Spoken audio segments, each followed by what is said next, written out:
So, Kerry, let's say someone comes to you and they're filled with hate, filled with anger, filled with depression, filled with negativity. How do you help them get to a better place? What's your process for that? Yeah, so it's not instantaneous. The first thing is just to once again let that person know that I love and accept them for who they are today.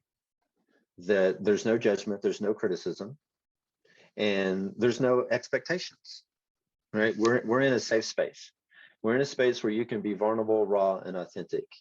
Uh, with any client that comes to me, not in the Warriors Ascent realm, but any client, if you came to me, the first thing we're going to focus on is your mission statement. What excites you? What gets you up in the morning? What motivates you? Because we've got to find that self-motivation, and then we've got to start working on gratitude. So then I will ask a series of questions like, what is it you're great? Where do you find gratitude? Where do you find thankfulness? Where do you disconnect? Where do you feel whole and complete? Where can you go to release? And so we start focusing on the good aspects of those things. And then I always encourage, so if you go to my training, you're going to get a journal. It's an AM and PM self-care journal. So then we start focusing on self-care, and we start focusing on hope and love and acceptance and how we find that in your life. So it's not anything that can be done normally in 5 minutes. Sometimes it takes 5 days or 5 weeks for people to transform. I will tell you overall, statistically, after people go through Warriors Ascent, the majority of the people really feel a difference in 12 to 18 months after they're practicing mindfulness and meditation and journaling each and every day.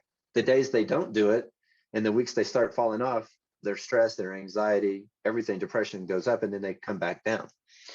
So giving people a sense of purpose of what gives them hope, and they've got to be willingness. Not everybody wants to work with me because I will hold you accountable.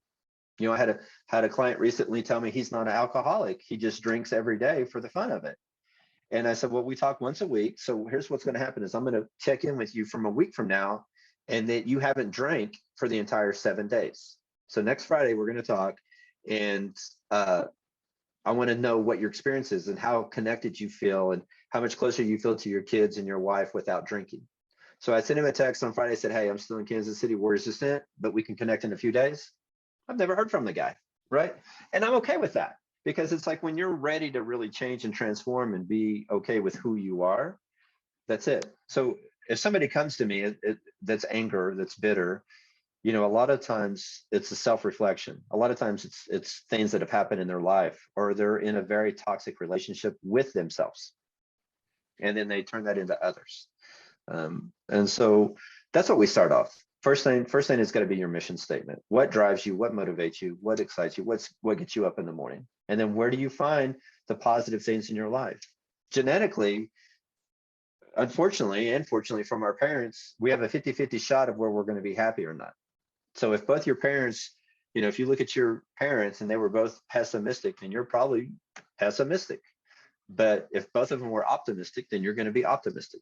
And then the other 40% is things that we can change, and 10% is like life experiences. So how you begin to enjoy your life, live your life, is really an opportunity to transform your life and find joy and happiness. Kerry, so for the people you help out and are doing this stuff for, do they have 24/7 access to you, or do you have your own boundaries set up? Well, so here's how I explain it to them: I definitely have healthy boundaries, but I do tell them I live in the Rocky Mountains.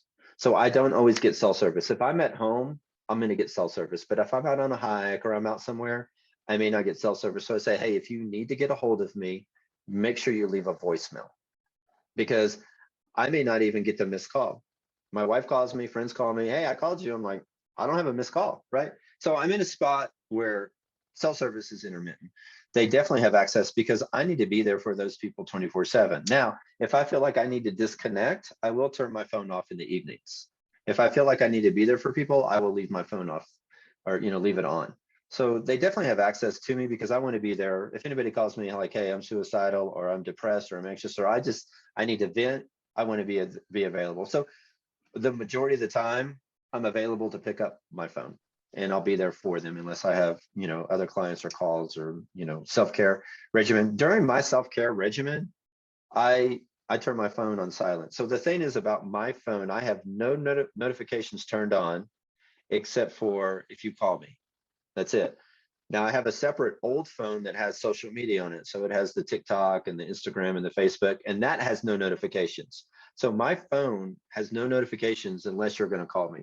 And I'm disconnected from technology. So if it's during my self-care time, I don't care who you are. You could be the president. I'm not going to pick up. Nice. That's Yeah, my that's everyone my needs time. boundaries. Yeah, that's my time. Yeah. Can you tell us about your weekly unscripted, I think it's Sunday video calls that you're doing or videos you're doing on Sundays? Yeah, I thought about it a couple of years ago, and I just really got motivated, and I talked to my wife about it because my schedule's so crazy. And I said, when is the only time I'm available? And it's crazy because like I drive normally to Kansas City on a Sunday to do a retreat. So, I'm going to have to pick a spot that I actually have good Wi-Fi for that hour and a half. But it's an opportunity to connect with the community. And once again, it's kind of serendipitous that the people that happen to join on that week, it's not always the same people. There's a few that are the same that are diehard, but a lot of times it's people that are struggling and going through the same thing of either obesity or it's diet or something with a spouse or a child. But we just get on there and we just chit chat like we do now. We do a check in with everybody, see where everybody lives. Just a friendly reminder, sometimes where we met, and we just talk about the things that are going on in their life and provide a path of love and acceptance, a path that's not, I would say unscripted, but not restricted. We can talk about anything you want, and we're going to, and it's always nice because the other people on the call also provide really great sound advice to whoever's struggling. So it's open to anybody, anything you want to talk about. I think a couple of weeks ago we talked about finances, and we gave a couple of methods to budgeting and what we can do to budget. So it'll be different every week.